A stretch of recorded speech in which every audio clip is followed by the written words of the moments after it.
Buenas tardes a todos. Bienvenidos a este Seminario Internacional de Derecho Civil. Vamos a dar comienzo al mismo con palabras a cargo del decano de la Facultad de Derecho y Ciencias Sociales y Políticas de la Universidad Nacional del Nordeste, doctor Mario Roberto Villegas. Bienvenidos a la Facultad de Derecho y Ciencias Sociales y Políticas de la Universidad Nacional del Nordeste. Para nosotros es un grato honor participar de la inauguración de este Seminario Internacional de Derecho Civil organizado por el Departamento de Derecho Privado de nuestra facultad y que contará obviamente con la grata presencia de expositores nacionales e internacionales. Agradecerles la presencia a todas las personas que nos acompañan en este salón editorial, a los que nos siguen a través de nuestro canal de YouTube y de la plataforma Zoom. Bueno, la presencia a través de la virtualidad del doctor Arturo Caumón y de la profesora Cecilia Walken, y que nos acompaña aquí en nuestra mesa principal, los profesores Luis Leiva Fernández y el profesor Leonardo Pérez Gallardo. La verdad que engalana este seminario internacional que organizamos en el Departamento de Derecho Privado. Digo que esta es una oportunidad realmente importante que tiene nuestra facultad para poder tomar a consideración temáticas novedosas del derecho privado y en particular tratar de profundizar, debatir de manera académica temas que son urgentes en la agenda del derecho civil argentino e internacional. Decirles además que contamos con la grata satisfacción de presentar también la obra en homenaje al profesor Leiva Fernández. Ya en su oportunidad tuvimos una extraordinaria convocatoria también a través de la plataforma digital Zoom, donde pudimos hacer esta presentación, y hoy tenemos el grato honor de hacerla de manera presencial, en ese momento también con el profesor Pérez Gallardo, que nos acompañó en esa magnífica tarde donde hicimos esa presentación de la obra en homenaje al querido profesor Leiva Fernández. Digo y le adelanto al profesor que nuestra Facultad de Derecho ha iniciado los trámites correspondientes para poder incluirlo dentro de lo que nosotros consideramos una nómina muy exclusiva y selecta de profesores honorarios de esta Facultad de Derecho y de esta Universidad Nacional del Nordeste. Es la máxima distinción que otorga nuestra universidad y nosotros estamos trabajando con la universidad para poder llegar a otorgar esta distinción, que es cara a los afectos de nuestra casa, porque el profesor Leiva Fernández no solo nos ha acompañado en muchas oportunidades, con una enorme generosidad, con toda su sabiduría, con todos sus conocimientos, con su lucidez y su claridad expositiva, con su sentido esclarecedor y pedagógico de sus obras. Nos ha acompañado muchas veces en cursos de posgrados, en jornadas preparatorias, en estos seminarios, en congresos internacionales, y siempre que hemos pedido su convocatoria ha sido siempre muy predispuesto y ha tenido una enorme generosidad para con esta casa. Así que para nosotros, siempre digo, se lo dije en la oportunidad de la presentación de su libro, para nosotros integra la nómina de profesores honorarios que esta casa quiere reconocer, y al mismo tiempo esa mirada que nosotros siempre decimos de los maestros que tiene el derecho.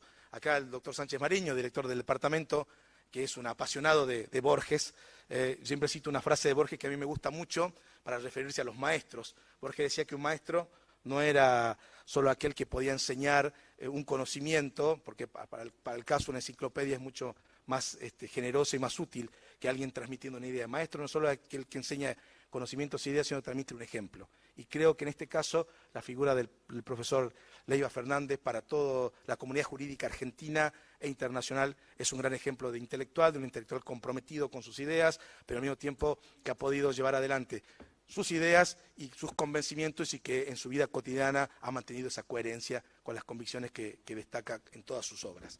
Así que agradecerle, profesor Leiva Fernández, la generosidad de acompañarnos, y por supuesto al profesor Pérez Gallardo, que es un nuevo amigo de esta casa, que es la primera oportunidad que visita la ciudad de Corrientes. Ya dijimos que no es la última, lo vamos a tener de manera permanente también invitado a nuestra casa, porque ha tenido también la enorme generosidad de aceptar nuestra invitación para realizar este encuentro, este seminario. Agradezco también la presencia de todas las personas que nos acompañan, la señora vicedecana, profesoras y profesores de nuestra casa, estudiantes, miembros del Colegio de Escribanos de la provincia de Corrientes, que participan de manera activa, de manera presencial, y también a todas las personas que hoy nos acompañan a través de nuestras plataformas digitales de YouTube y de Zoom. Decirles que tenemos pendiente el gran esfuerzo y gran proyecto que tiene esta casa de seguir mejorando sus instalaciones, de poder traer este tipo de conferencias de altísimo nivel para poder debatir la riqueza que tiene nuestra ciencia jurídica y, por supuesto, en el futuro seguir construyendo el prestigio que tiene esta casa. Y afortunadamente podemos decir que ese prestigio que se ha construido sobre la base de tantísimos años, de una rica historia, de un exitoso pasado que tiene esta facultad, tiene por delante un porvenir también provechoso, porque creo que estamos construyendo una facultad moderna, pero al mismo tiempo con una gran presencia nacional y un gran reconocimiento, porque es difícil que podamos conseguir figuras del talante del doctor Leiva Fernández, del doctor Pérez Gallardo, que puedan acompañarnos si no fuese por el reconocimiento y el afecto que le tienen a nuestra casa. Así que agradecerles a todos la presencia, decirles que como siempre, desde estos espacios vamos a seguir trabajando para hacer posible ese futuro próspero y compartido que queremos para nuestra comunidad, siempre amparados, como decimos, por el saber jurídico y por los valores de la libertad, de la igualdad, de la justicia, de la paz, de la democracia y por construir esa sociedad que las mujeres y los hombres merecemos. Muchas gracias.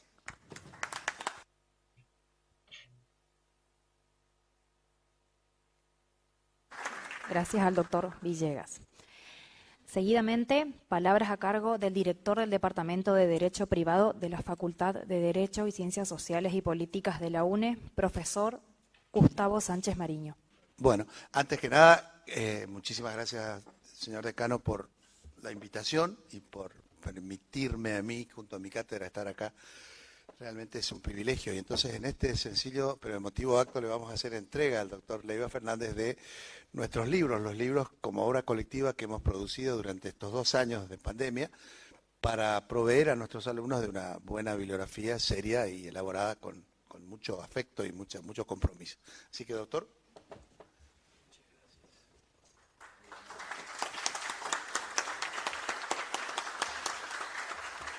La obra es, por supuesto, referida a los contratos en el Código Civil y Comercial de la Nación, en sus 2 tomos. Hemos seguido, como siempre, la tradición de Freitas, digamos, de dividir la materia en parte general y parte especial. Y bueno, esperemos que le interese, doctor. Bueno, a mí me toca hablar sobre un tema que va a exponer, por supuesto, con mucha mejor enjundia y profundidad el profesor invitado, el doctor Leiva Fernández. Pero bueno, yo me atrevo así, con toda humildad, a aportar un pequeño aspecto, un aspecto muy lateral y muy marginal de la teoría de la imprevisión, que es por supuesto el tema que convoca a nuestra comisión ahora en las próximas jornadas nacionales de Derecho Civil, el evento máximo del Derecho Civil argentino que van a tener lugar en Mendoza en el próximo septiembre. En primer lugar, sostendré que la imprevisión, en tanto hecho, no es condición necesaria para el reajuste por excesiva onerosidad sobreviniente, pero sí en tanto consecuencia, encontrando las bases de fundamentación de esta afirmación en la causa como elemento esencial de validez e interpretación del negocio jurídico, según los artículos 281 y 1065 del Código Civil y Comercial. En la conservación del sinalagma contractual, necesidad, conforme al artículo 1013, y en la dignidad como fenómeno de humanización de los negocios. En segundo, la imprevisibilidad como condición necesaria de la adecuación o resolución del contrato por excesiva onerosidad sobreviniente. Plantean, entendemos que razonablemente, Guestin y Billiot, en relación a la doctrina, recordemos que Jacques Guestin fue el autor francés que mucho bregó, por decir así, por la introducción de la teoría de la imprevisión en la ley en la ley francesa, que se introdujo finalmente en 2016 con la reforma del Código. Gastin y Billiot, en relación a la doctrina que considera la imprevisibilidad del acontecimiento como una de las condiciones de la revisión.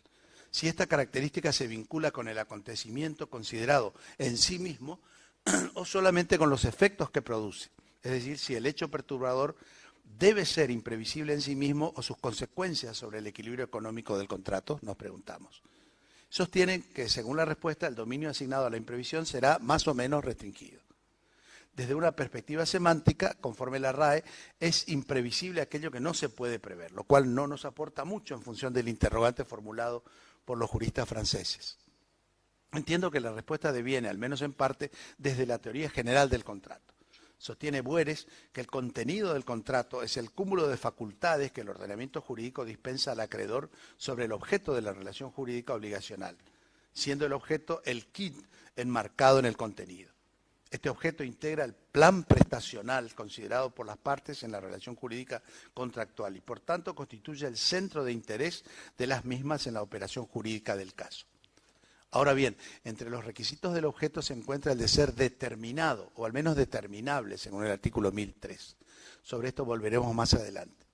Por otra parte, si entendemos por causa a la función práctico-social del negocio, la cual se encuentra en síntesis con los otros elementos esenciales del mismo, encontramos la necesaria existencia de una armonía entre el objeto y la causa, lo cual puede referirse como sinalagma contractual o equilibrio de las prestaciones, por encima incluso de lo que podrían haber sido las bases del negocio.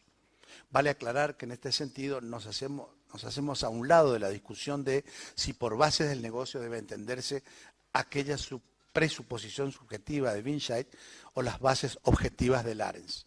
Y siguiendo a Sacco y de Nova en el análisis del posible conocimiento de las partes respecto del hecho generador del desajuste contractual, entendemos que resulta plausible sostener que la presunción de conformidad con el comportamiento promedio normal cederá el paso ante la prueba de cláusulas específicas o específicos estados subjetivos divergentes. En este orden de cosas, parecería que desde una perspectiva analítica, el sentido de la imprevisibilidad como propiedad normativa del artículo 1091 del Código Civil y Comercial no se centra en las causas en sí mismas del desequilibrio, sino en la gravedad de este.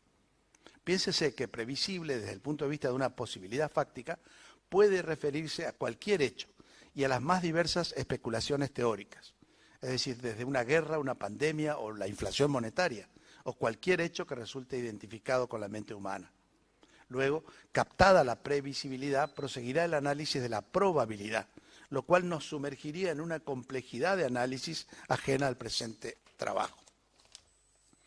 Pero supongamos que conforme las notas circunstanciales del negocio jurídico, tiempo, lugar, economía, etc., a partir de la experiencia, pueda deducirse con algún grado elevado de probabilidad el acontecimiento o hecho desequilibrante de la causa fin del negocio jurídico. Verbigracia, la inflación monetaria en la Argentina.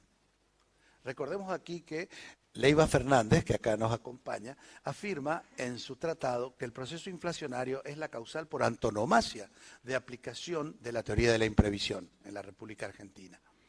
Tal fenómeno no dice nada en relación a las propiedades normativas necesarias para la operatividad del artículo 1091. La propiedad necesaria implícita será la gravedad del acontecimiento, pero apreciada en relación a las circunstancias antecedentes y concomitantes a la celebración del contrato. Continuando con el ejemplo del estado inflacionario, si se venía de una inflación anual del 20% hace 5 años, y en un momento determinado salta a un 60% o un 90%, como predicen que sucederá, se podrá entender que se daría la alteración extraordinaria de las circunstancias ajena al riesgo asumido por las partes. Recordemos que nuestro artículo habla de la imprevisión en su título, pero no reitera, por decir así, la redacción del 1198 del Código Civil velezano, que fue introducido ese artículo, por supuesto, ustedes lo recuerdan, por el doctor Borda, la ley 17711, que ahí sí se hablaba de situación no prevista o que prevista no ha podido ser evitada. Eso acá, en este artículo, no se menciona. Considero que la lectura propuesta se encuentra en consonancia con la propiedad de conmutativo que requiere la disposición normativa subexámine, requisito vigente aún en los contratos aleatorios, cuando la afectación deviene de causas extrañas al área propia del negocio. Otra razón que respalda la lectura propuesta de la norma radica en la regla de la buena fe. Con meridiana claridad lo marca el legislador en la norma del artículo 961. En tanto, los contratos obligan no solo a lo que está formalmente expresado en ellos, sino a todas las consecuencias que puedan considerarse comprendidas con los alcances que razonablemente se habría obligado un contratante cuidadoso y previsor.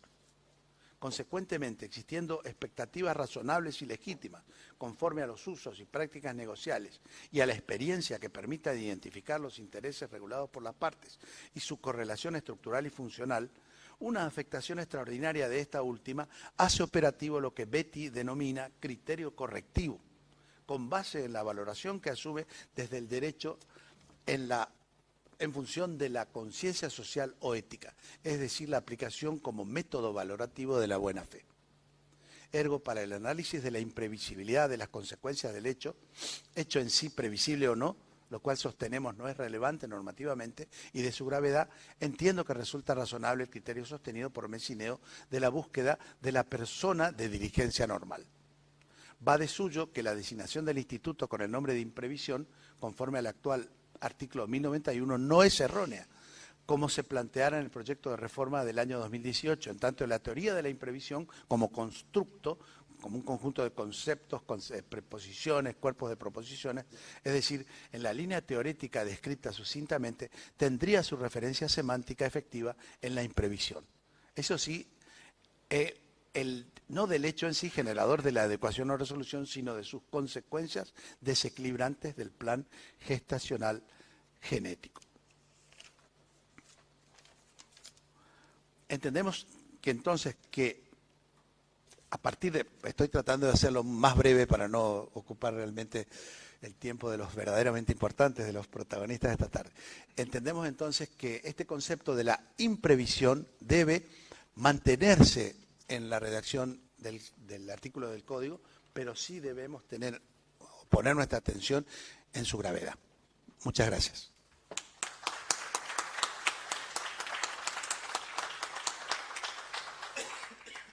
Muchas gracias, doctor. A continuación, palabras de bienvenida a cargo de la vicepresidente del Colegio de Escribanos de la provincia de Corrientes, escribana María Romina Vargas.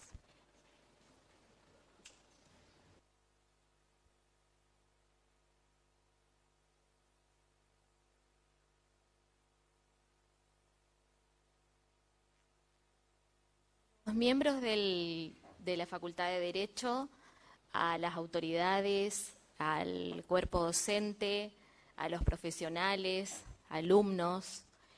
En nombre del Colegio de Escribanos de la provincia de Corrientes, queremos, en nombre del colegio, del presidente, el escribano José María Botelho, y en mi nombre, queremos agradecer al decano de la facultad, doctor Mario Villegas, por esta invitación tan importante y trascendente por el tema en que se trata, de índole internacional, y a la vez agradecerles y felicitarles porque este tipo de eventos engalanan a nuestras instituciones y también a nuestra provincia. El Colegio de Escribanos se siente honrado de poder mantener un vínculo tan fluido con esta casa de estudios, esta casa que es tan cara a los sentimientos, a nuestros sentimientos, porque la mayoría de los notarios correntinos, creo que la mayoría nos formamos acá, en esta casa. Y en este caso hablo yo, en lo personal, que no solo me recibí de escribana acá, sino también de abogada, gracias a un convenio suscripto en aquel momento con el Colegio de Escribanos, donde se hizo el ciclo de complementación con la carrera de abogacía que se dictaba en el Colegio de Escribanos. El doctor Villegas ya estaba en ese momento tratando de ayudar a las necesidades de los escribanos en ese tiempo. Así que creo que agradecida y motivos más que suficientes para sentirme como en nuestra casa. Este vínculo que se fue formando entre el colegio y la facultad creo que es enriquecedor en todos los sentidos y por eso nos sentimos agradecidos de poder estar acá participando y colaborando. Y deseamos, auguramos que esto continúe y se acentúe aún más, instando a capacitaciones permanentes, justamente tan necesaria en estos tiempos, ¿no? En que todo cambia y que la tecnología nos avanza y creo que tiene su implicancia en la mayoría de las disciplinas. Así que, bueno, quiero darle la bienvenida a nuestros expositores, la bienvenida a nuestro país, a nuestra provincia, que como nosotros decimos, Corrientes es república aparte. También desearle el mayor de los éxitos y que tengamos una buena jornada. Muchas gracias.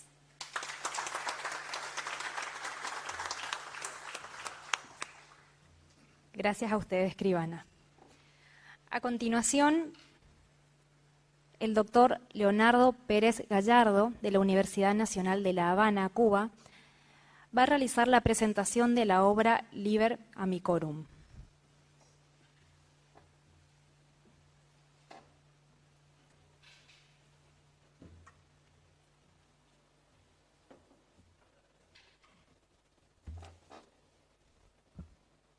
Sí, buenas tardes a todas y a todos. Me honro en ofrecer estas palabras de presentación de la obra en homenaje al profesor Luis Leiva Fernández. Y me honro que sea también aquí, en la República Independiente de Corrientes, tierra que deseaba conocer y que en estas 48 horas me llevo la más honda impresión en el orden estético de la ciudad y también y sobre todo en el orden afectivo de las personas que voy conociendo. Ilustre y distinguido profesor decano de la Facultad de Derecho, profesor Sánchez Mariño, director del departamento, bueno, decir derecho privado es como decir director del departamento de Derecho, porque el derecho privado es el derecho y lo demás son materias afines, y queridísimo maestro Luis Leiva Fernández, profesor homenajeado en la tarde de hoy, y nuestro nunca bien ponderado y querido profesor Danuso. Un libro homenaje es quizás la obra más sentida que se puede hacer en favor de alguien que se ha dedicado a la academia. Es el libro de los amigos, pero de los amigos en el campo de la profesión en la cual uno se desenvuelve. Cada vez va siendo más frecuente, aunque no sea rentable económicamente, pero cada vez es más frecuente en Iberoamérica y también en Europa, los libros homenajes, en los cuales se refleja pues, la producción científica contemporánea en un momento determinado, el momento en que se le dedica ese homenaje. Se trata de buscar un libro que tenga una línea directriz y un libro que, por supuesto, los trabajos versen esencialmente sobre las materias a las cuales se dedicó el profesor. Homenajear a un profesor tan especial como el profesor Luis Leiva Fernández no es una tarea fácil.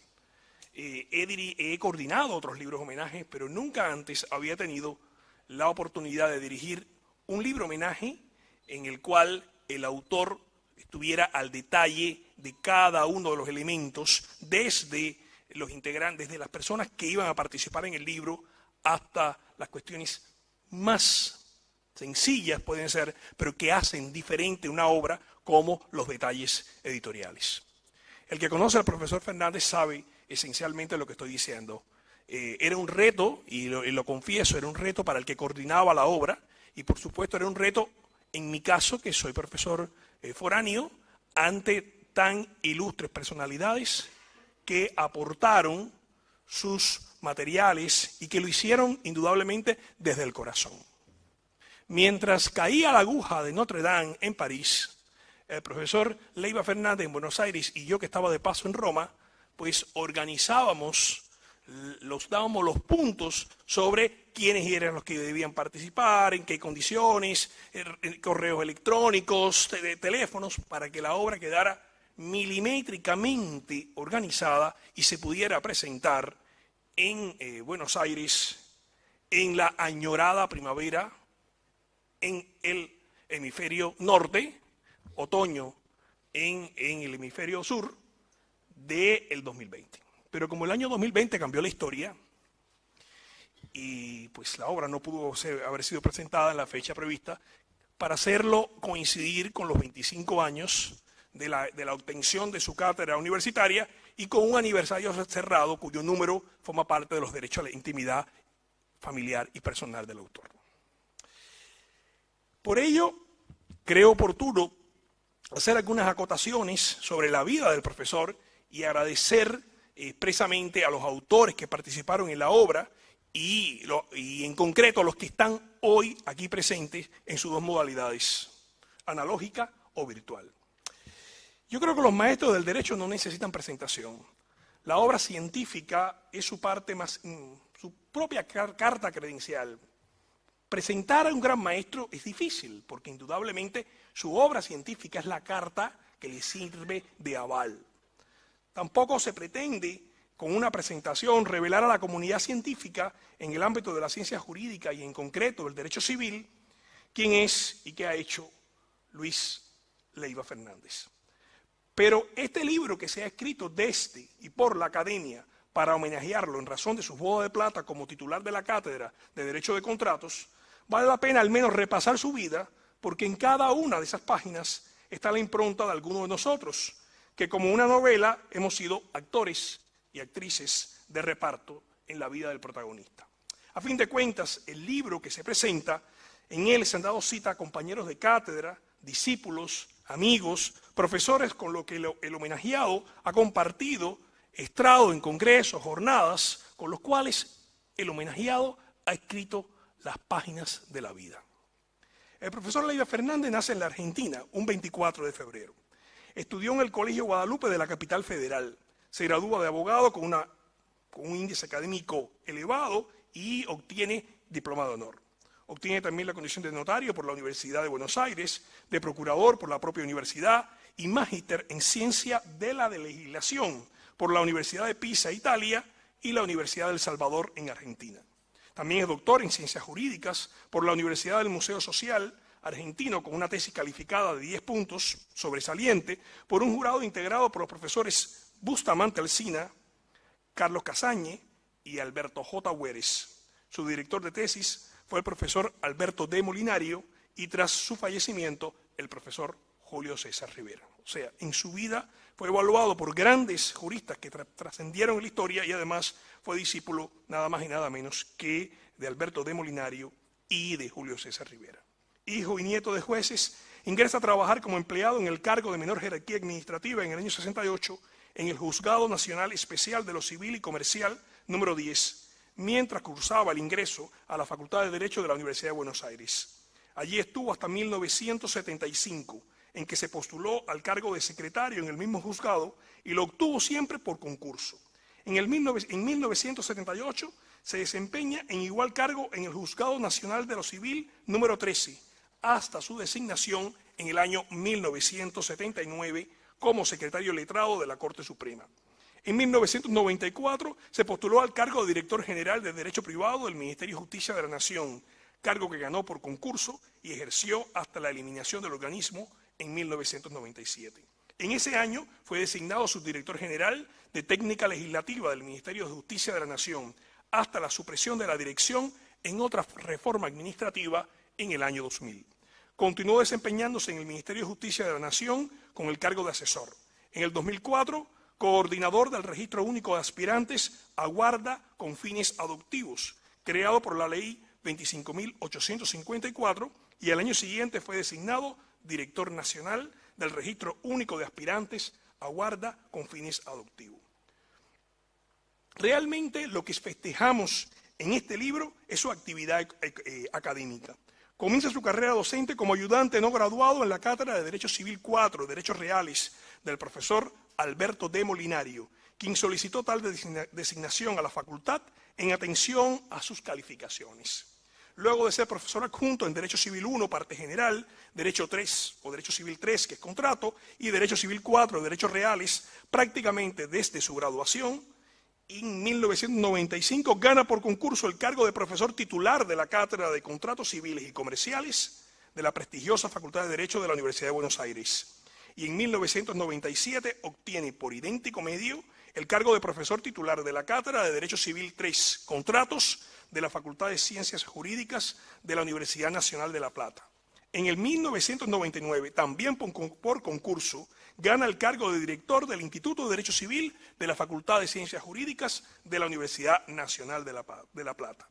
Es profesor de posgrado en distintas universidades, entre ellas, Verbo y Gracia, la Universidad de Buenos Aires, la Universidad Austral, la Facultad de Ciencias Económicas, Jurídicas y Sociales de la Universidad Nacional de Salta, así como en la Facultad de Derecho y Ciencias Sociales y Políticas de la Universidad Nacional del Nordeste en Corrientes. Anteriormente fue profesor de Derecho Civil en las universidades de Morón, Belgrano, El Salvador y en otras entidades educativas.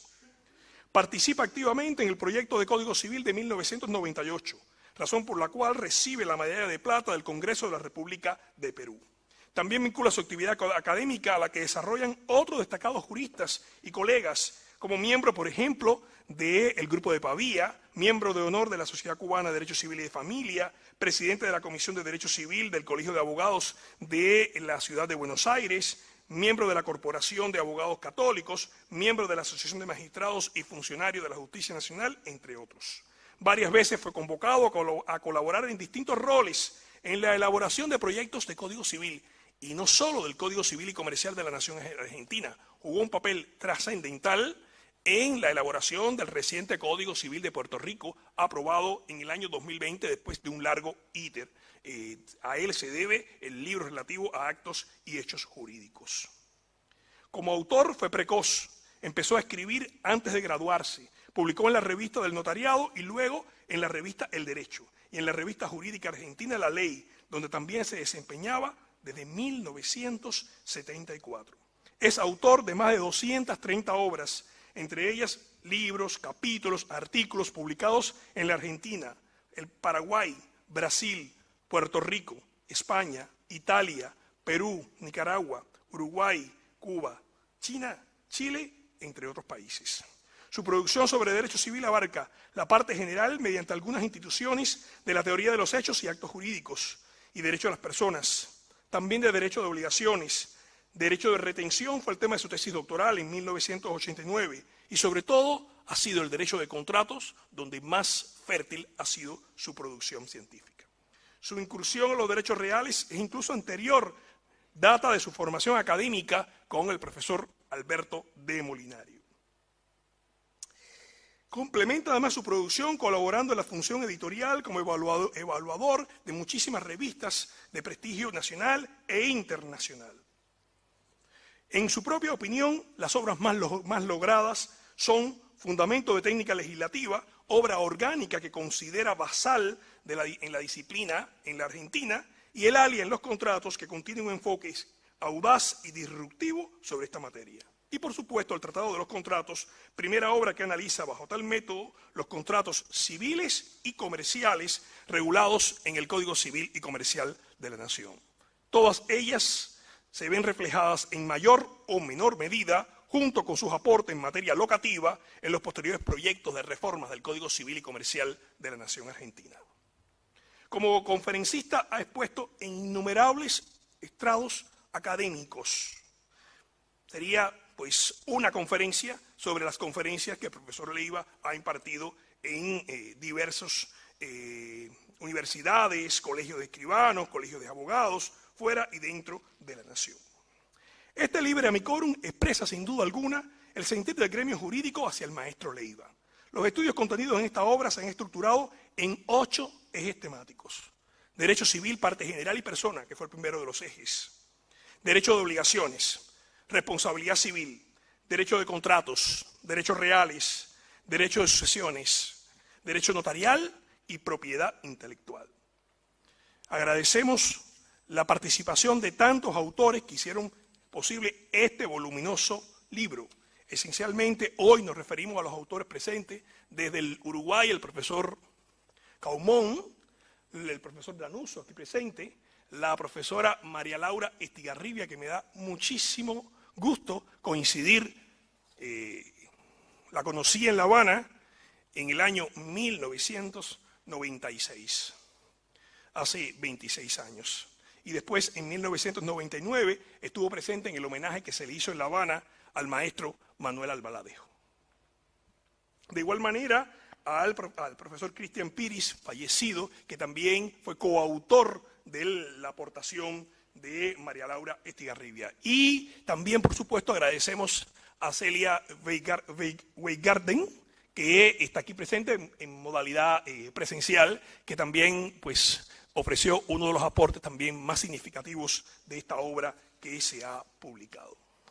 Los amigos, que son los autores de la obra homenaje, comparten con el profesor Leiva ámbitos diferentes. Algunos, las aulas universitarias argentinas, otros, las aulas universitarias extranjeras, institutos, academias, colegios profesionales, páginas de revistas y diarios, concurrencia sistemática a congresos y, por qué no, también en el propio ejercicio de la profesión. Algunos pocos añaden a lo anterior la tarea de representar a quienes hubiesen querido participar en esta obra, pero ya, por razón de la vida, no pueden hacerlo. Todos los autores son profesores destacados en su ámbito, no solo de la Argentina, sino también de Uruguay, de Chile, España, Italia, Hungría, Venezuela, Perú, Puerto Rico y Cuba. Varios alcanzan un nivel científico de reconocimiento internacional y sus opiniones y plumas son altamente valoradas en el ámbito jurídico. Algunos también son autores de textos legislativos o prelegislativos trascendentes. En la Argentina, el Código Civil y Comercial, o de proyectos anteriores o posteriores en España, en Perú o en Puerto Rico. Todos los autores han utilizado parte de su valioso tiempo para efectuar con afecto un acto de justicia, que no es otro que un homenaje. Y un homenaje para un profesor, el más alto homenaje, además de la amistad, el afecto y la lealtad de sus discípulos, es un libro. Los juristas trascienden esencialmente por sus obras escritas, muchas veces de tanta valía que son intemporales en su contenido, y nos han acompañado como la sombra al cuerpo a través de la historia del derecho. Como suele decirse, te conocerán por tus obras. Eso siempre se lo digo a los jóvenes juristas que la vida me ha llevado a formar. Habría pues que preguntarnos si es la obra la que inmortaliza al autor o es el autor quien hace esencial y transparente al tiempo la obra. Lo cierto es que autor y obra hacen un dueto que permite trascender más allá de fronteras geográficas y periodos para enfilar hacia la intemporalidad de una geografía ignota. Ahora bien, las personas trascienden por lo que fueron, por lo que son. Dicho de ese modo, las personas valen no solo por sus dotes profesionales, sino ante todo por su valía ética, moral, por su conducta, por su solidaridad, por su buen hacer, por su amor al prójimo, por su valentía y por sus convicciones. Nuestro homenajeado ha sabido enseñar, y algo más y en mejor medida.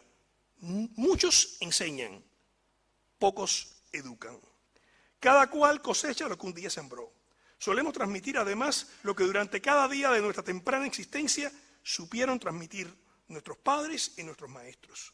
Por ello, la universidad nunca podrá colmar las lagunas y falencias que traemos de nuestra primigenia formación. Así, la carencia de talento, de carácter y de capacidad y de intelecto. Ciertamente, quod natura non dat, salmantica non prestat. En este afán por educar, Leiva Fernández ha llevado su voz a distintos escenarios. Ha escrito cientos de páginas, ha escudriñado los casos más insólitos de la jurisprudencia contemporánea. En cada charla, en cada lección, en cada conversación, hay manifestaciones concretas del arte de educar. Y su prosapia intelectual desborda lo estrictamente jurídico, y esto es importante ante los chicos milenios. Su pasión por la historia, por la geografía, sus numerosas colecciones de arte pictórico, sus profundos conocimientos del cine contemporáneo muestran otras facetas de quien para algunos es solo un incansable estudioso del derecho.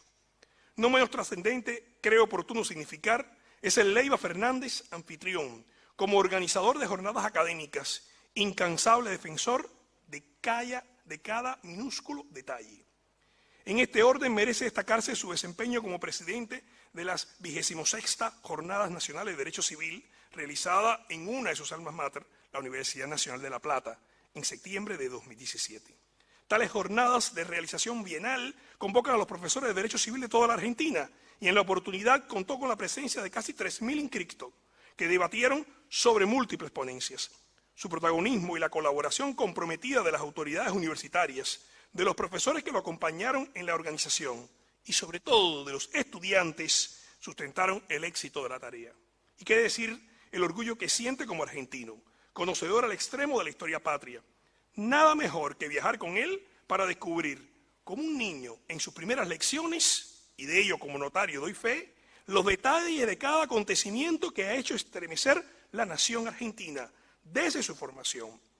Confieso que como cubano, que ha sentido y siente una profunda admiración y amor hacia la Argentina, que a la vez de país es un continente dentro de otro continente, en el que se mezcla como en pocos lo autóctono y lo europeo, en la formación de la nación, en el que la vehemencia y la inteligencia hacen una amalgama perfecta, las horas de conversación con el profesor Leiva Fernández han hecho multiplicar en mí el insaciable anhelo de seguir husmeando por los caminos de la historia argentina, con particular referencia a su derecho tan rico como sus fértiles campos. Decía el héroe nacional de mi país, José Martí, honrar, honra. Por eso, dedicar este libro, cuyo pórtico escribí a alguien que más que jurista docto, probo hombre de letras, intelectual de linaje, es un maestro del derecho y a la vez un fiel amigo, es la mejor manera, no solo de festejar su boda de plata como catedrático universitario, sino de tributar a su probidad intelectual y su prestancia como ser humano. Es el mejor modo de crecer junto a él, de sentirnos a su altura y de abrazarlo como amigo. Pues como diría Gabriel García Márquez, un verdadero amigo es quien te toma de la mano y te toca el corazón. Muchas gracias.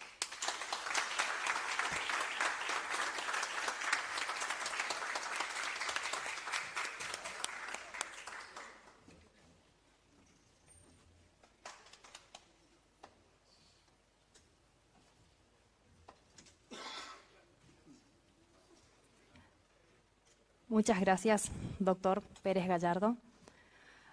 A continuación, seguidamente, contamos con la exposición sobre el tema revisión y adecuación contractual a cargo del profesor doctor Luis Leiva Fernández. El doctor Luis Leiva Fernández es profesor titular consulto de la Universidad de Buenos Aires, profesor titular de cátedra de la Universidad Nacional de La Plata, profesor de posgrado de la Universidad de Milán, Italia, y en la Argentina en la Universidad Nacional de Salta, en la Universidad Nacional del Noroeste de la provincia de Buenos Aires y en la Universidad Austral. También es profesor honorario de la Universidad Complutense de Madrid, de la Universidad San Agustín de Arequipa, de la Universidad Católica Santa María de Arequipa, de la Universidad Privada del Norte en Trujillo, de la Universidad Inca Garcilaso de la Vega en la ciudad de Lima, profesor honoris causa de Ningbo University en la Universidad de Ningbo en China. Autor de más de 240 publicaciones jurídicas en la Argentina, en Perú, Brasil, Paraguay, Uruguay, Chile, Cuba, Puerto Rico, España, Nicaragua, China, Italia y Portugal. Miembro de la Academia de Ius Privatistas Europeos, Grupo Pavia en Italia, miembro de honor de la Sociedad Cubana de Derecho Civil, miembro del Instituto de Derecho Civil de la Academia Nacional de Derecho de Buenos Aires, también es director del Instituto de Derecho Civil de la Facultad de Derecho de la Universidad Nacional de La Plata, presidente de la Comisión de Derecho Civil del Colegio de Abogados de la Ciudad de Buenos Aires, fue secretario también de la Comisión Redactora del Proyecto de Código Civil Argentino de 1998, miembro de la Subcomisión sobre Contratos de la Comisión Redactora del Código Civil vigente y de la Comisión de Reforma del Código Civil de Puerto Rico recientemente sancionado. Muy bienvenido, profesor Leiva Fernández. Le dejo el uso de la palabra.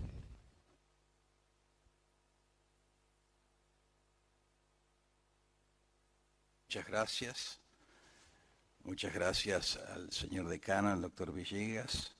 Muchas gracias a mi amigo Ricardo Danuso.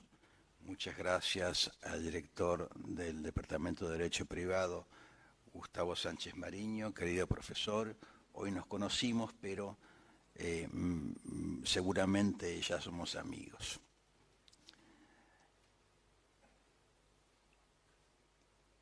Mi querido amigo Leonardo Pérez Gallardo me ha hecho quedar como Brad Pitt. Bueno, no lo soy, pero soy un poco más viejo que Brad Pitt. Es fruto casi todo del paso del tiempo y de la ignorancia. Uno, al reconocerse ignorante, se ve en la necesidad de tratar de dejar de serlo y de ahí viene todo lo demás.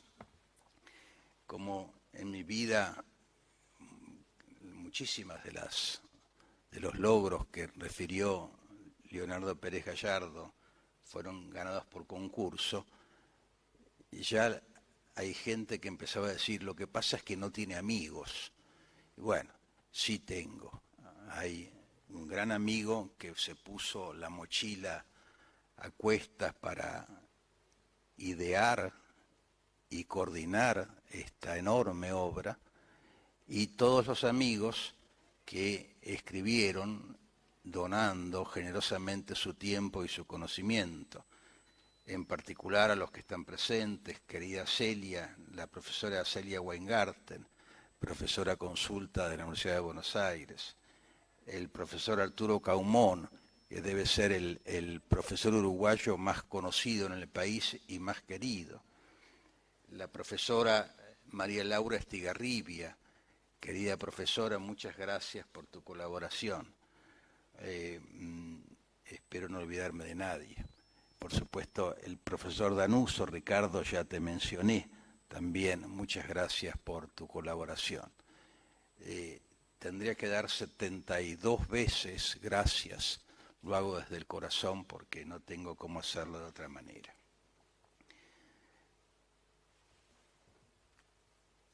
Como bien dijo el profesor Sánchez Mariño, el tema de las jornadas del mes que viene en Mendoza es revisión y adecuación contractual.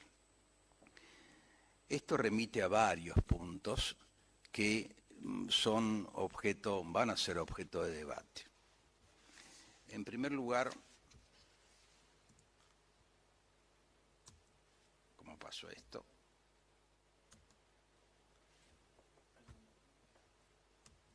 Ahí está.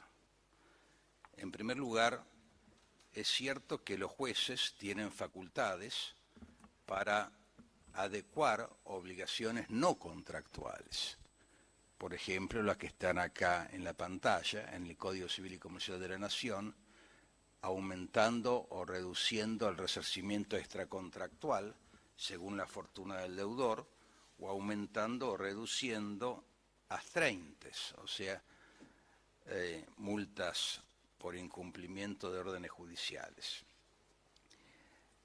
Aparte de eso, ocasionalmente, solo ocasionalmente, pueden intervenir en un contrato.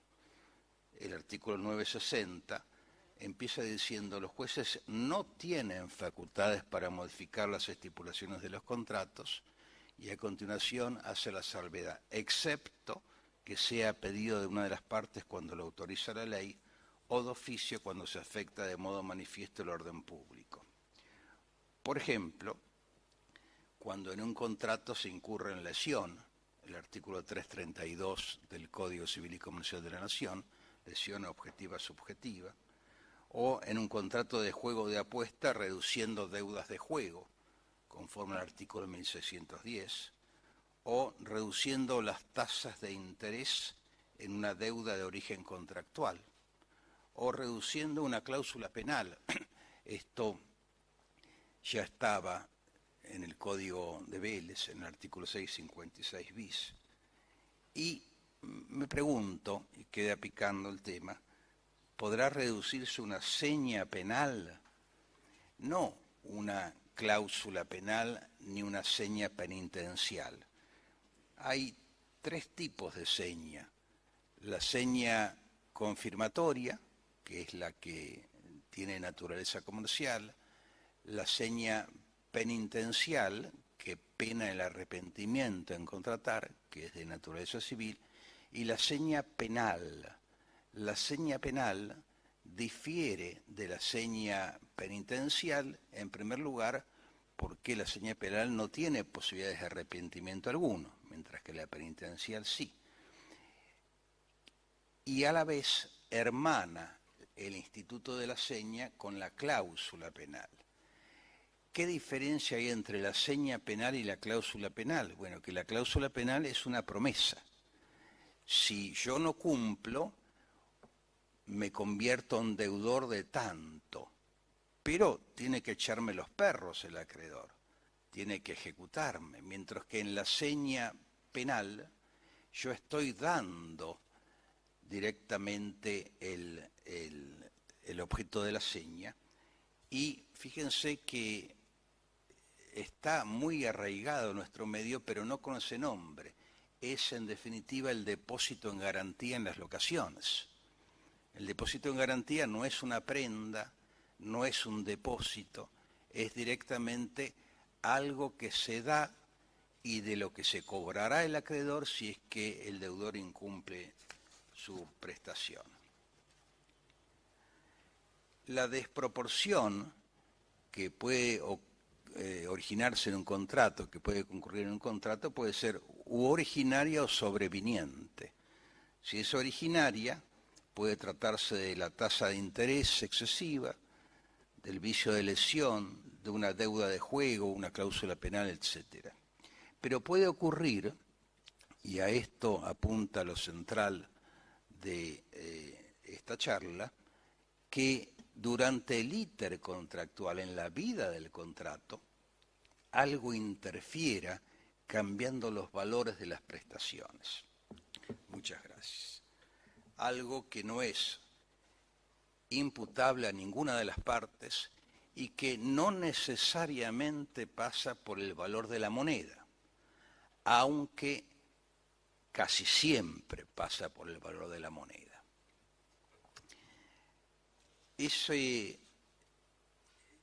Esos supuestos de quiebre de las bases objetivas del contrato son la frustración de la causa fin del artículo 1090 y la excesiva onerosidad sobreviniente en el artículo 1091. Entre estas dos instituciones hay no solo el concepto doctrinario que las vincula, quiebre de las bases objetivas del contrato, sino que desde el punto de vista legislativo, fíjense que hay un proyecto en España que no ha tenido buena suerte, el proyecto de modernización del derecho de obligaciones y contratos del año 2008, que regula en una misma regla ambas instituciones, o sea, en un mismo artículo. Y lo mismo ocurre con el BGB, que es el Código Civil alemán con vigencia en 1900, en el parágrafo 313, y pongo al 2008 porque esta es una referencia que tengo de esa fecha. Vamos entonces a referirnos someramente a las dos instituciones. Primero a la frustración de la causa fin y luego a la excesiva onerosidad sobreviniente. ¿De dónde surgió la frustración de la causa fin? No, esto ya ustedes lo conocen, profesores y alumnos, pero voy a mencionarlo apenas. Surgió con los casos de la coronación. En el año 1902 había fallecido la reina Victoria y se iba a coronar al nuevo rey, para lo cual se previeron una serie de homenajes, un desfile por Pólmol y revistar la flota de mar que estaba fondeada en el puerto. El futuro rey se enfermó y hubo que postergar todo, pero había gente que había alquilado ventanas. La expresión para alquilar balcones es real. Acá eran ventanas en realidad. Y dos de esos señores, Krell y Henry, se encontraron en un problema, que es que se había postergado el evento, pero el balcón, la ventana estaba disponible. O sea, no es caso fortuito, porque se puede cumplir. Señor, venga, pase, siéntese, ¿quiere un mate? No debe haber sido un mate allí, pero ¿quiere algo para tomar? Está a la ventana. Usted dijo que el día tal, bueno, hoy es tal, venga, siente. No, no tengo nada que ver. No hay nada que ver. Se postergó el evento. O sea, es posible cumplir, pero aún cumpliendo no se logra satisfacer la finalidad buscada.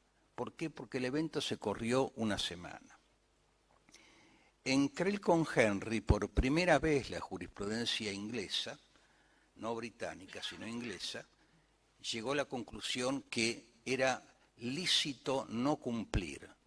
¿No cumplir cómo? No era necesario pagar el alquiler porque aunque estaba disponible la ventana, con sillas y todo, no había nada para ver. Y eso no era la finalidad exhibida en el contrato, porque Krell y Henry se vincularon a raíz de un cartelito que pusieron pegado en la puerta de abajo del edificio, alquilo ventana para ver el evento de la coronación. Entonces los dos tenían presente que la finalidad era ver el evento. Bueno, el evento se suspendió. En la Argentina, y esto lo voy a decir muy rápidamente porque tendría sino que dedicar mucho tiempo y no vale la pena, hubo dos casos muy curiosos no, interesantes. Uno en la Avenida Panamericana, aproximadamente en San Fernando, en la década del 70 o del 80, se construyó un shopping que nació con muchas ínfulas, pero después prometía que iba a tener supermercado, que iba a tener cine, que iba a tener restaurante, juegos para niños. Y la idea es que las personas entren, encuentren todos esos entretenimientos, cine, restaurante, y se queden. Y cuando salís, y gordo, que no tenemos nada para desayunar mañana, bueno, vení, vamos a comprar leche y unas medialunas. Entonces, la idea era que la gente permanezca allí, pero resulta que Alerce, con S en este caso, no consiguió ni restaurante, ni cine, ni juegos para niños. Entonces, Carrefour había alquilado un supermercado allí, pero la gente entraba, compraba y salía, entraba, compraba y salía. No se quedaba en el shopping. Y la idea de Carrefour era, el negocio era que la gente esté allí y de aburrida entre a ver el supermercado y compre cualquier cosa. Bueno, eso no se cumplió porque no hubo restaurante, no hubo cines, nada. Y Carrefour logró resolver el contrato sin pagar por esa situación, invocando la frustración de la causa fin. Y otro tema, señor, este fallo es inédito, el señor Aníbal Dominella. Aníbal Dominella se alegró mucho cuando su hija le dijo, papá, me caso. Entonces Aníbal fue a la confitería y panadería La Argentina y contrató el catering para la boda. Bueno, todo iba bien hasta que muy poco tiempo antes de la boda, la hija dijo, papá, mira, no sabes lo que me pasó, no me caso. ¿Y ahí qué pasaba? Y bueno, no había nada que festejar. Y ustedes dirán, pero bueno, tendrá que pagar igual. No, porque la causa de que no había nada que festejar provenía de la hija, no de Aníbal Dominella, que era el que había contratado. La hija es un tercero, tan tercero como la enfermedad en cabeza del futuro rey. De modo que en ese caso también se excusó el cumplimiento. El Código Civil y Comercial de la Nación tiene una regla que lo hace muy claro. El artículo 1013 que prevé que la causa fin, no la fuente, debe existir en la formación del contrato, o sea, en la negociación del contrato, en la celebración del contrato y en el cumplimiento o ejecución del contrato. Ahora, no voy a referir bien qué es causa fin porque sería muy extenso, realmente hay algunas complicaciones en el tema, pero recomiendo el enfoque de Brevia, Roberto Brevia, que distingue entre una causa fin inmediata y objetiva, que es común a toda una categoría de contratos. Por ejemplo, todos los contratos que son liberalidades tienen una causa fin común. Y una causa fin mediata y subjetiva formada por motivos que apuntan al pasado, que se contestan preguntando ¿por qué contrató? Y a eso se le suman los móviles que apuntan al futuro ¿para qué contrató? Todo eso conforma la causa fin. Ahora, me cuidé hasta ahora de decir frustración de la causa fin del contrato, porque si bien es la situación paradigmática, causa fin tienen también los actos jurídicos bilaterales. Causa fin tiene la convención que no logra ser contrato. Cuando dos condóminos se ponen de acuerdo, por ejemplo, tenemos una propiedad, pero decidimos emigrar. Vamos a emigrar y bueno, nos ponemos de acuerdo, ¿qué te parece? ¿Vendemos? Sí, ¿en cuánto? Y vendamos en 1000. Bueno, vendamos en 1000. Hay un acuerdo, hay una convención, un acto jurídico bilateral con una causa en común, explícita, pero no es contrato. ¿Por qué no es contrato? Porque le falta los intereses contrapuestos. En un contrato, por ejemplo la compraventa, el comprador quiere pagar lo menos posible y recibir lo más posible, y el vendedor quiere entregar lo menos posible y recibir el mayor precio. Eso no existe en la convención bilateral. Los dos condóminos están de acuerdo en pedir 1000. No hay desacuerdo, no hay tensión contractual. Y bueno, si en algún momento uno de ellos dice, no, mira, yo conseguí una novia, me quedo en el país, no voy a vender. Bueno, ese acuerdo, esa convención cae porque se frustró la causa fin. ¿De qué? Del contrato no, del acto jurídico. El contrato tiene causa fin por ser un acto jurídico.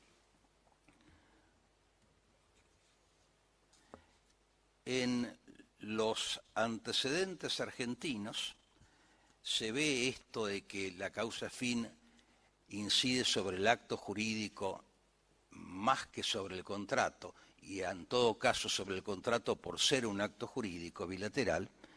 En el proyecto del Poder Ejecutivo del año 93, en el artículo 580, dice, privará de causa al acto, no dice el contrato. En el proyecto del año 98, cuando la comisión de 2012 nos encargó a 100 profesores hacer el código vigente, la instrucción dada por escrito es partan del proyecto del año 98, que es un proyecto que tiene fama mundial. Bien, el proyecto del año 98, en el artículo 59, se refiere a la causa en el acto jurídico. Y en Puerto Rico, elaborado en el 2003, yo puse que si al momento de su cumplimiento la causa se frustra por razones no imputables a las partes, el negocio jurídico puede resolverse por decisión del perjudicado o pueden adecuarse las prestaciones. Este es otro tema controvertible que vamos a ver más adelante. Concretamente, en el Código vigente, si uno toma inadvertidamente el artículo 1090, va a creer que la frustración de la causa es un instituto contractual y, insisto, excede lo contractual. Quedan excluidos los contratos de cumplimiento instantáneo. ¿Por qué? Porque no hay tiempo para que una causa ajena interfiera y lo frustre. Se aplica a cualquier tipo de contrato, porque todos tienen causa, incluso los actos jurídicos bilaterales que no son contratos. Incluso los contratos aleatorios. Si la excesiva nocividad sobreviniente opera sobre contratos aleatorios, también la frustración de la causa fina. La causa debe estar incorporada al contrato, o sea, las dos partes tienen que estar de acuerdo en que la causa es común y es esa. En el caso de Creel con Henry era el cartel en la puerta. La causa debe haberse malogrado en forma definitiva, provenir la frustración de la causa de un hecho ajeno a las partes, y no tiene que impedir el cumplimiento, porque si no sería caso fortuito, y no es caso fortuito. ¿Quién tiene la legitimación activa? Bueno, sin duda las partes, los terceros no. Acá hay un razonamiento, pero que voy a omitir por razones de tiempo.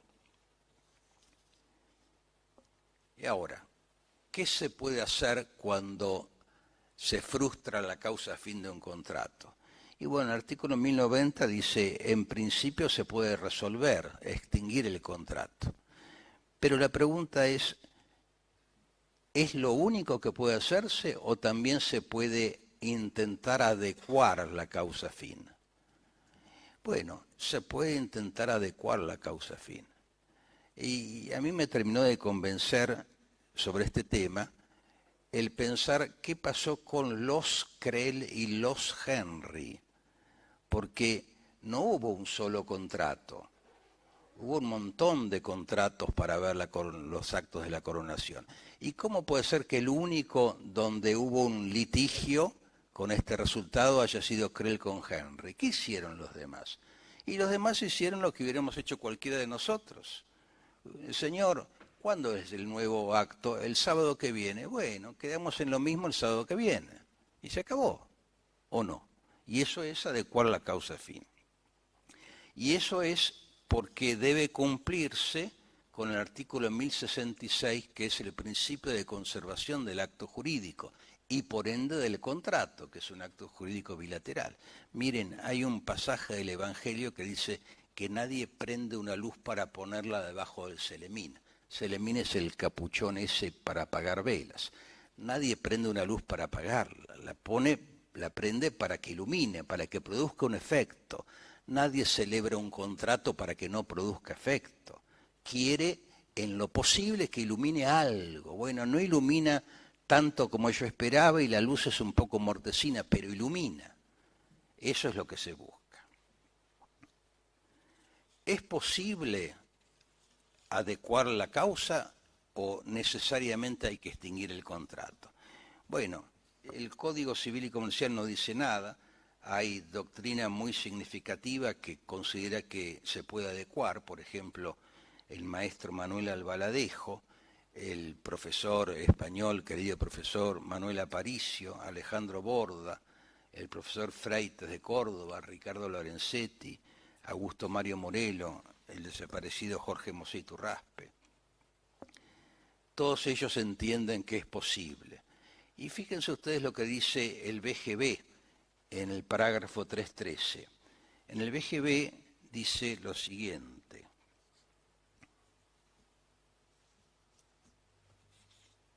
Espérense que se me traspapeló. Dice, si no es posible adecuar el contrato, entonces hay que resolverlo. Quiere decir, si no es posible, quiere decir, primero hay que intentar adecuarlo. Primero hay que intentar que ilumine.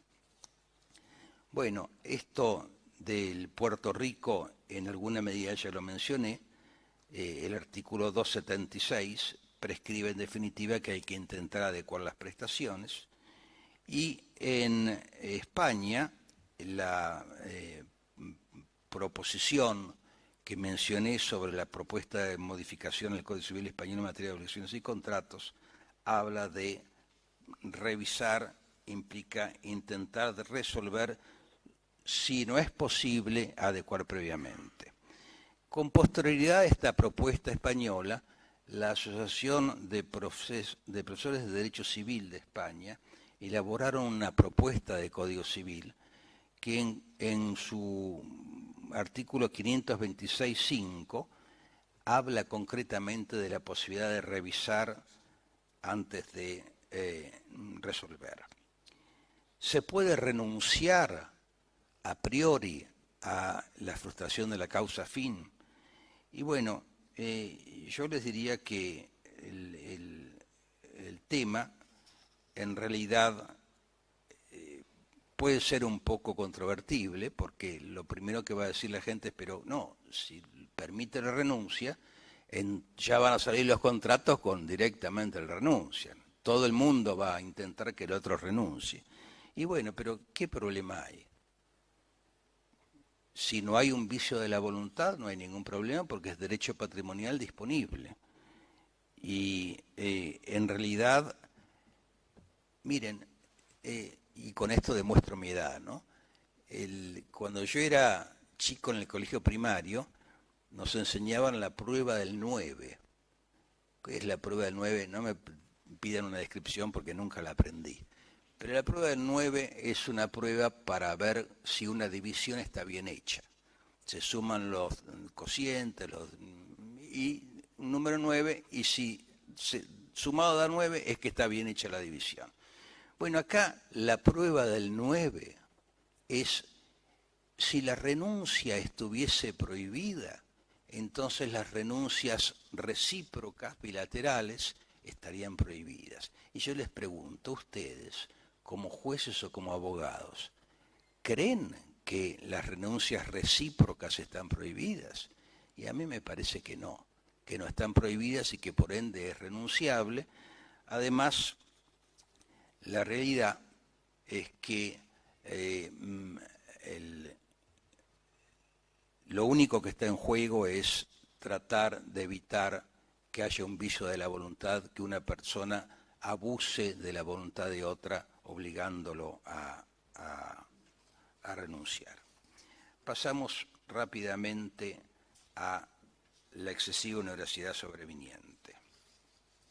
Coincido con el profesor Sánchez Mariño, hay que olvidarse de decir de decir teoría de la imprevisión. Miren, pensemos así. La teoría de la imprevisión no se refiere únicamente a la desvalorización de la moneda. Teoría de la imprevisión hay, por ejemplo, si yo importaba, vacas de Ucrania, y ahora las vacas en Ucrania no vienen más, o es muy difícil o es muy caro traerlas de Ucrania. Bueno, ahí hay un caso de teoría de la imprevisión. Pero en materia de desvalorización de la moneda, no puede haber imprevisión. Todos nosotros vivimos, los mayores mucho más tiempo, siempre con inestabilidad monetaria, siempre. Hoy, alguien en la Argentina que no prevea la desvalorización de la moneda es un negligente, y el derecho no protege la negligencia. Ahora, por otro lado, supongamos que alguien hoy en día dice, bueno, yo soy diligente, no negligente, y quiero cubrirme de la depreciación de la moneda. ¿Qué hago? A la ley 23.928, que sigue vigente, le dice, señor, usted no sé qué hará, pero no puede pactar indexación porque está prohibida. Sigue estando prohibida. Entonces, referirnos a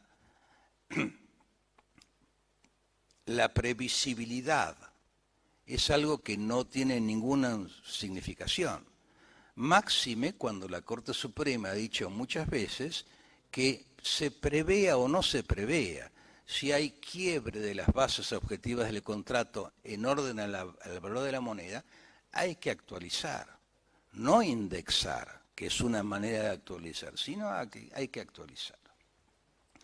Vayamos entonces a qué tipo de contratos están alcanzados por la excesiva onerosidad sobreviniente, que es como la llama el proyecto de reforma del Código Civil y Comercial de la Nación. El Código Civil y Comercial de la Nación, que está por acá, del año 2015, ya tiene un proyecto para reformarse. Es el elaborado por los profesores Rivera, Botana y Pizarro. Y en ese proyecto, con claridad se dice, excesiva onerosidad sobreviniente, desproporción de valores, no importa si se previó o no se previó. Bueno, en algún momento se discutía si los contratos gratuitos estaban alcanzados por la excesiva onerosidad sobreviniente o no. El Código Civil y Comercial eliminó el tema de la onerosidad, el requisito de onerosidad lo sacó, de modo que aunque no dice están permitidos también los contratos gratuitos, la corrección por excesiva onerosidad sobreviniente, ¿por qué?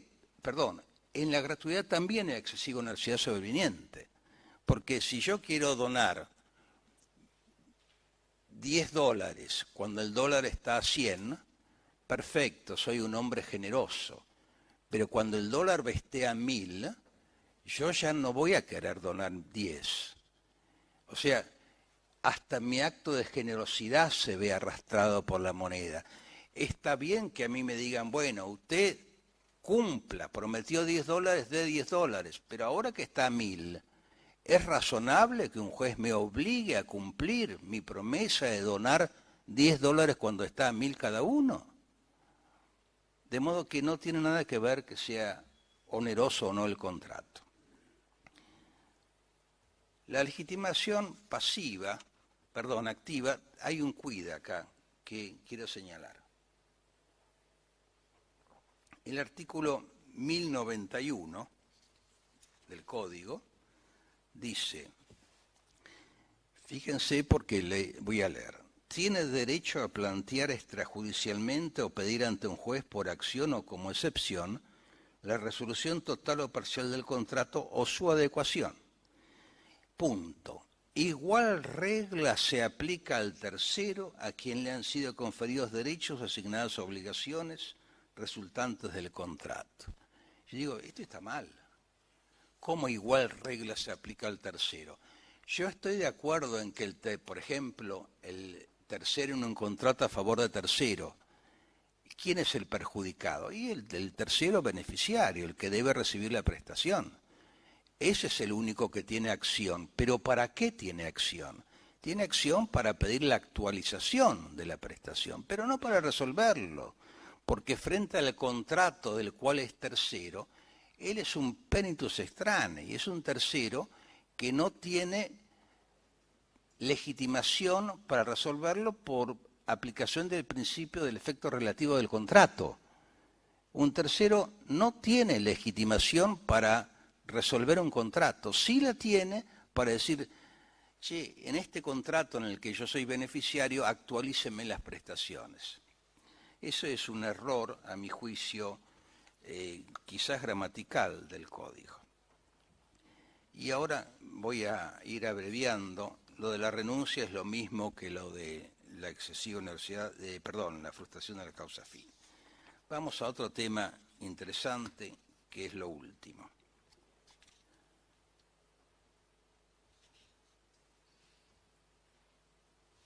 ¿Sobre qué elemento se...?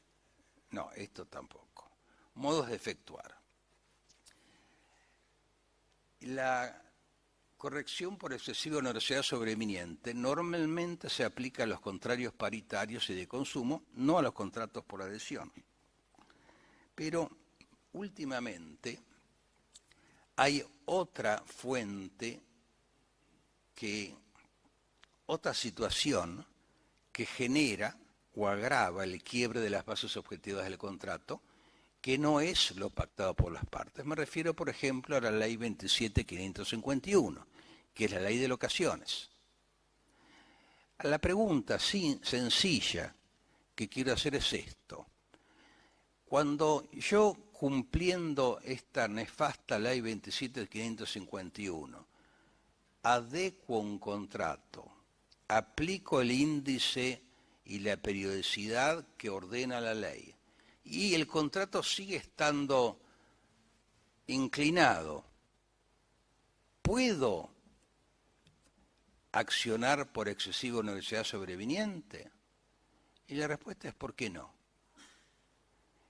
Por ejemplo, esta ley 27.551 prescribe una única actualización por año. Ya eso es un despropósito, porque una única actualización por año quiere decir que una de las partes, el locador, está financiando al locatario casi al 100% del valor, porque la inflación está apuntando al 100% en este momento. Entonces, si solo una vez por año puede, quiere decir que durante todo un año el locador lleva en su mochila la desvalorización de la moneda. Y aunque el índice que prescribe la ley pueda ser bueno, que no lo es, sino todo lo contrario, aunque sea bueno, el locador está soportando la desvalorización de la moneda y recién al año se lo van a poner a la par. Se van a poner a la par a partir de la nueva actualización, no retroactivamente. Bien, en ese caso, ¿puede entonces el locador demandar por excesiva onerosidad sobreviniente? Porque ahí entre el contrato y la demanda de actualización está lo que prescribe la ley. Digamos, el contrato quebró sus bases objetivas. Una ley supuestamente vino a arreglarlo, no lo arregló. Bueno, eso no quiere decir que nosotros hayamos perdido la posibilidad de adecuarlo conforme al artículo 1091. Eso es todo lo que tengo que decir. Les agradezco mucho su atención. Querido amigo Leonardo, muchas gracias por tus palabras.